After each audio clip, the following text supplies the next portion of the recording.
भगवान महावीर मृत्यूचं दर्शन झालं, अंतःकरणात वैराग्य निर्माण झालं आणि पुढे महावीर झाले. आणि जगद्गुरु श्रीमंत श्री तुकाराम महाराज सुद्धा म्हणाले की माझ्या आयुष्यामध्ये सुद्धा या टप्प्यावर आल्यानंतर मला एक गोष्ट कळाली. काय? अभंगाचं पहिलं चरण.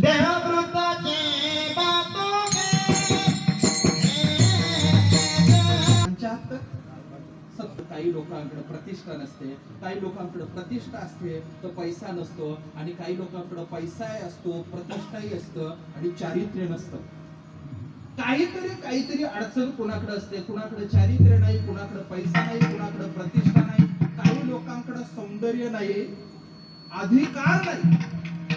तुकाराम महाराजांचा जर विचार केला तर तुकाराम महाराजांकडे तरुणपण आहे. वयाच्या 42व्या वर्षी तुकोबारायांचं वैकुंठ गमन झालं. आपल्या आयुष्यातून वजा करा किती शिल्लक राहिले विचार करा. तुकोबारायांचा विचार केला तर